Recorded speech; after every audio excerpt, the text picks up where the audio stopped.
Good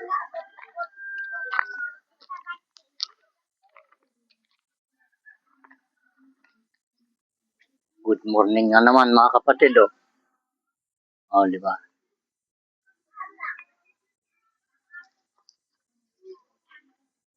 Nagpapupis na di Kalman. Nagpagupit na kahapon ng inyong kapatid. Kala ko magmumukhang tao na. Ganun pa rin pala. Di ba? Hindi nagbago. Di bale. Importante healthy tayo mga kapatid. Kahit anong itsura mo dyan. Importante okay yung kalusugan. Ba, mga kapatid? Yan, tingnan ko nga itong itong ginamit natin sa sasakyan kahapon. May na naman. May papakarga ng sasakada daw ng kanilang mga paninda. Wala kasing ibang sasakyan dito mga kapatid na gaya nito kaliit. Mga sasakyan dito ay mga 6x. Ayan, tingnan nga natin kung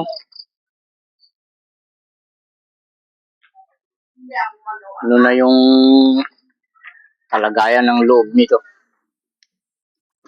Hindi ko pa nalinis. Gabi na ng madilim na dumating kami. Nako. Yan, may mga mais-mais pa. Yung karga namin kahapon. Mga sapatos pang naiwan. May sako. May sako nung nagpakarga ng mais, hindi pa nakuha. Tapos may nasira kahapon dito. Buti eksaktuan dito lang, tapat ng bahay namin. Yun ang ayusin ko ngayon. Kailangan malinis. Ay, kailangan mailinis. Loob. Maliit na truck. Puno na ng alikabok.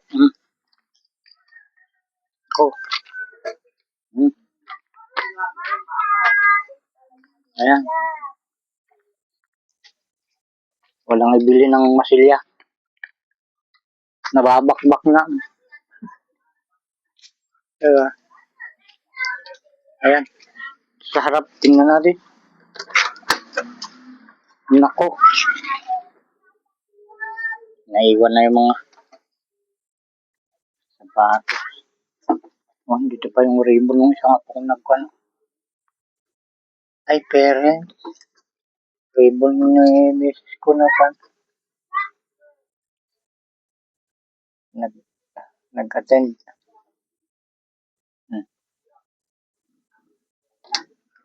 Ito, mga kapatid. Pagmasdan nyo, sa inyo nakakaalam ng ang sasakyan. Tignan nyo. Umiikot. Di ba? Sira eh.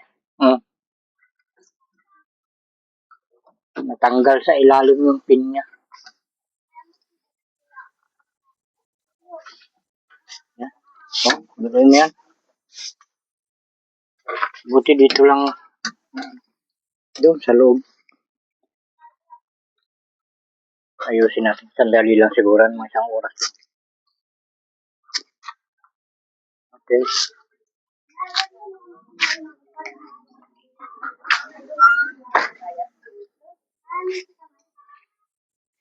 Yan na. Ayan na yung haring araw mga kapatid.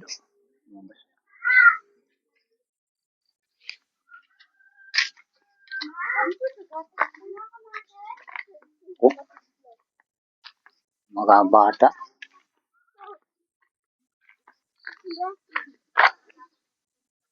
Kala ko sunggo yung market sa puno. Bata pala. Ito yung isa. Yan. Saan kaya pupunta?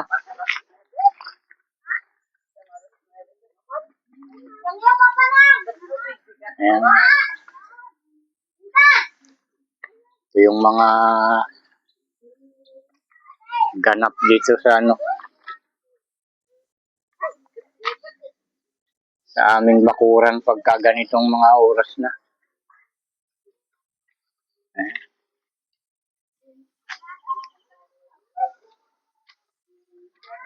Medyo tahimik.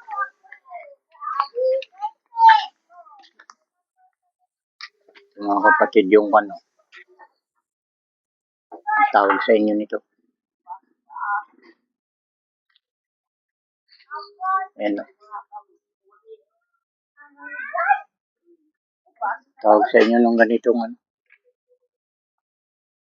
halaman. Dito sa Ilocano yung kanito. Katuday. Pinugulay namin to eh. Oh. Sipag ng mamulaklak. Bulaklak lang naman. Natikman ko pa rito, sabi na kinakain daw ang bunga nito. So, masarap siya. Ayan, katabi siyang papaya. Ayan. Bunga rin.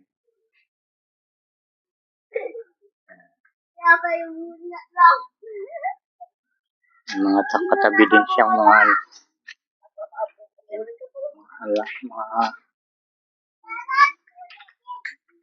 sili. Okay. Nasa nakapasok na sili. Ayan. Sabi ng mga setas. Ayan, ito maganda. Diba? Ayan, sili. Wala yung bulaklak. Wala yung bunga. Diba? Yung talong nagbubulaklak na rin. Kamatis. O, tingnan nyo. Ang kamatis o, daming bulaklak.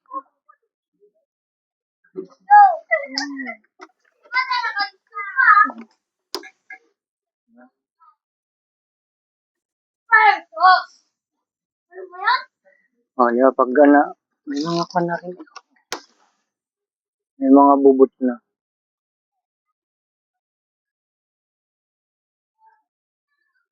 Pag lumaki yung mga yan, di nabibili ng gulay. Diba? Tanim nung manugang ko. O, bye. Nandun. Nandun kasi baba meron siya doon. Baba ng mga. Mahal ng gulay, mga kapatid niya. Kaya maganda kung pagka ganitong masipag-sipag ka magtanim ng gulay sa mga tabi ng bahay.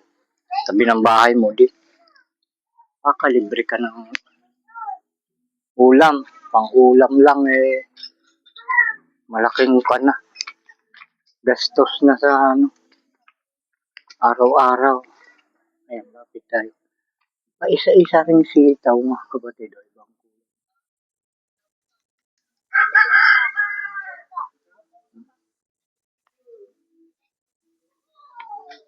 Ito, mga kapatid, alam nito.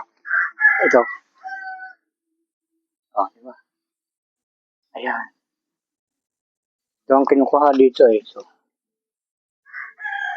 ito, pwede na siguro itong ganito kahaba. Ayan yung mga pinagkunan.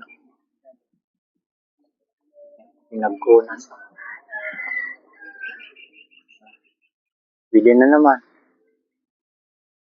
Dito yung matanda na itong iba yun. Ito yung nagbubunga. Ito, matanda na. Ayan. Yan, makit na doon. Matagal na itong makit doon. Saka lang, ang daming bunga sa taas.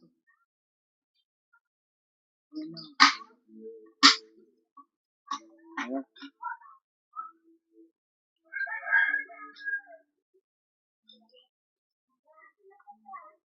Okay. May kwan pa dito. Ayan. May mga bumbay at ang tawag dito. Simento naman ito pero ay nakakuan. Plastic. Ang tawag dito? Supot. Plastic. Plastic na paso. Ayan. Ganito rin ang gawin nyo mga kapatid pagka kayo merong bakuran na pwedeng pagtaniman na ganito. No? Marami kasi yung bakuran na bakante. Yan ang palaya. Hindi naman natataniman sayang, di ba? Ang mahal ng mga gulay.